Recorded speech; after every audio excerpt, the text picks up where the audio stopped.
And so you can see like very, very early startup, and then showing a little bit of personality, a little bit of having some fun. But again, like from far away, over time, you could say it starts to look bland.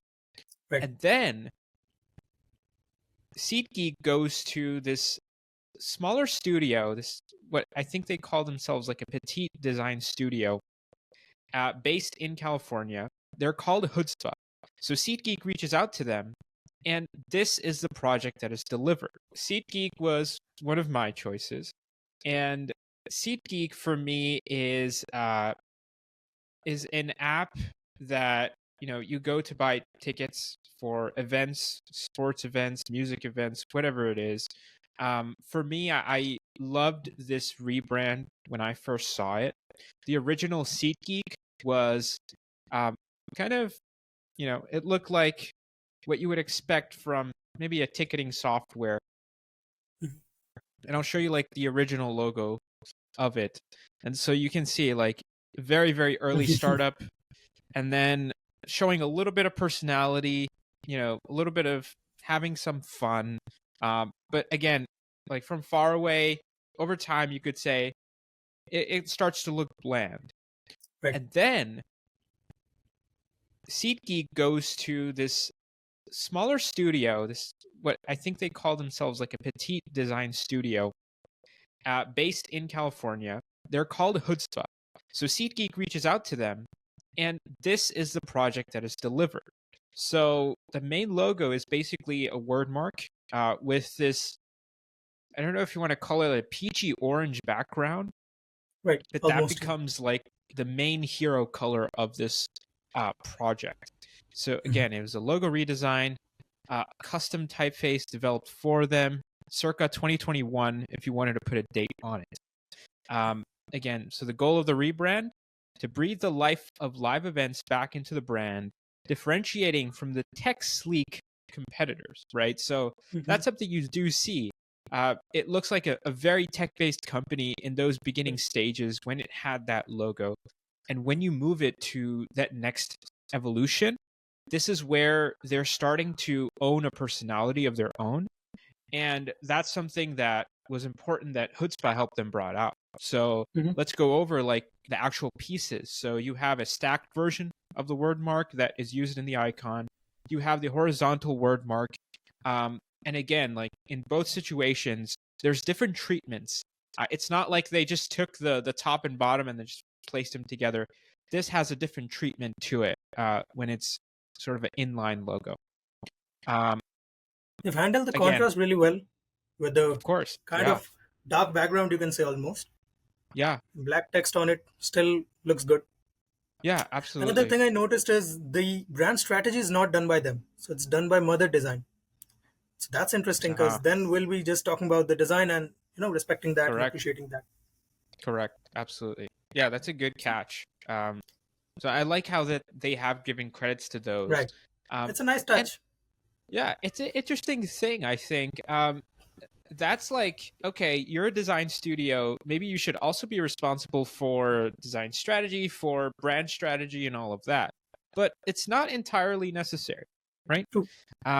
It's also a matter of fact that I can niche down on just design and make that work as an agency and make money off of that and build a business off of that. And I don't have to have every single facility within mine. I can partner with others. And I think partnering with others in terms of this agency service model is really a hidden gem. I want to explore more of that in my own career.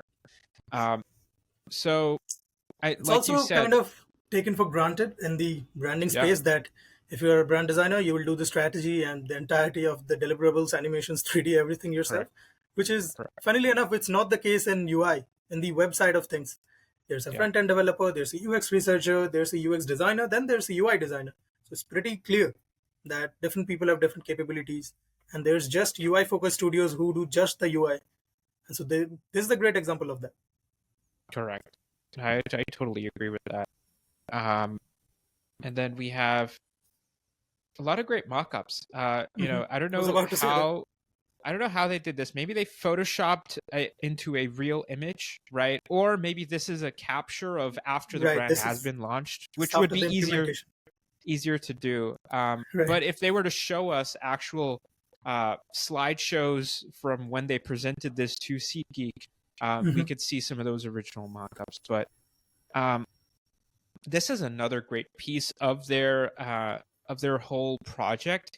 Their creative director, Tim McCarthy, a shout out to him, and Mother, the other studio that helped them set the tone for the project, so the branding side in terms of strategy. But one thing that they did is that they looked at the custom typefaces found in show posters of the past. So this is one big thing here, Bratin, that I don't know if you'd be familiar with, but a lot of this is based in the culture of New York City. So sports have been a huge thing here. Baseball has been a huge thing. And this sort of graphic design, typography-based posters became really popular, and it started right here in this city. And you can see some very different examples from the past. Right. I love that there's a WrestleMania sign in here. I'm a big wrestling fan since I was young. So shout out to that. I like seeing that. This is a cereal box cover that they took inspiration from, General Mills. Then you have some tickets, right? So if you were to go, like for example, if you're going to an event, that's what the ticket would look like in the past. So they took inspiration from all of that, and they built sort of a overarching identity system based on that. And I'm just scrolling quickly because I want to find like those specific kind of moments. So the typeface is one of those things that comes from that sort of, and we saw this with Topo Chico as well last time, is sort of that hand-drawn typography that we saw in their logo, that top shadow, as we called it. You're seeing the same thing done here. Look at this. Like, this is a little bit of a maximalist design, but you can see where the inspiration came from. So it's risky as well, moving from like a tech side of things, like a techie branding, to completely handwritten typefaces, even on the body text. That's bold. And shout out to the strategy people at Mother Design. They've done a good job, because it feels like it's a new brand. It feels like it's young, and it feels sporty as well, which was missing with the tech kind of thing. That's right. Take a look at this mock-up here. I'd imagine this is something you'd show to the client when you're actually presenting it. You're showing them, okay, here's what everyone else is doing. And there's shades of blue, shades of purple, colors that we say are trustworthy colors. And then smack dab in the middle, you have this peachy orange that feels like a punch in your face kind of a thing. It's that adrenaline rush that you get from attending a live event with thousands of other people. That's the feeling that you get when you see the SeatGeek logo amongst this grid. This is done really well. Absolutely. I love the illustration strategy as well. Yes. Right. So you can see kind of, and this is where product UI meets branding. And it's these little moments, right? The experience, like you talked about last time too. It starts with the logo, right? That's one thing. How does it extend to then every single other touch point that you can possibly imagine where the brand is going to live? And one of that is, I guess, this is the onboarding screen of when you download SeatGeek. This is what you get through. You get through 3 different slideshows of everything that you get with SeatGeek, the main benefits, and each one of them has sort of their own illustrations that belong to the brand itself. So I love how that marries product UI and branding together. And once again, you see that sort of illustration play out. So what are your final thoughts on SeatGeek? I think it's super experimental and bold, and probably that has worked for them, and that's why they have stuck with it.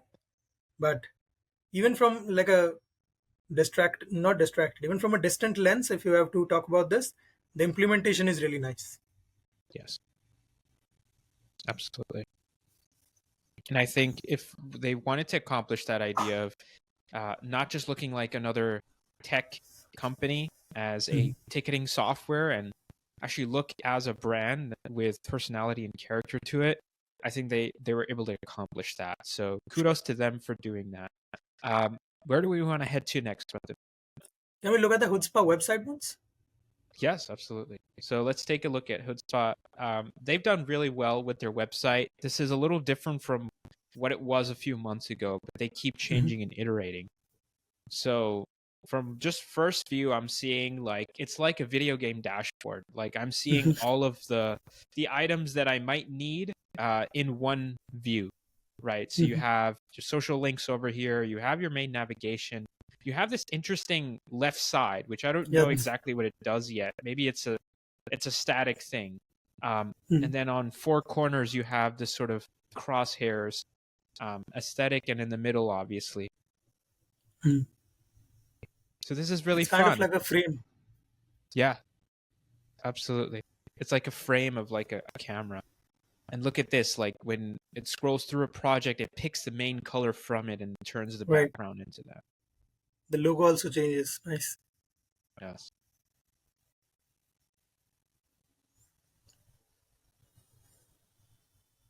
I love how the grid is created here. So this feels like a smaller card, and then this takes the wider width. And then there's moments, right, where they kind of break the grid, and it's not the same thing. That's done really well.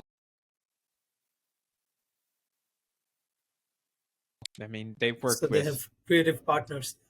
They've worked with the worldwide brands, so a legitimate agency. And another thing, Bratin, that they've done well is, yes, they're an agency, and then they've created products to add onto their revenue streams. So they sell their own fonts that they've designed in-house. These are at times really fun fonts, like this one. You wouldn't expect us to use this in corporate branding as the main font, but then you also have this version, which is a different font that you could use as a corporate identity. So you have a mix of a lot of those things. And then they sell other things. They sell templates. They sell posters. They sell booklets. They sell brand merch of their own, of the Chutzpah brand itself. So it's interesting that they have it on the homepage, right?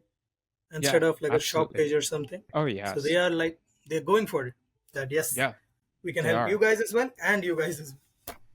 Yes, absolutely. And look, they have a visual identity course they're offering too.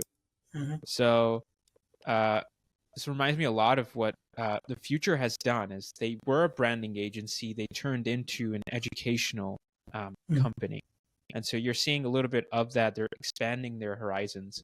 This is one famous book by them. I recognize this cover anywhere that I could see it, and so you should definitely check this out. If you do want to buy it, but I'd read the reviews first. I'd read what people think about it.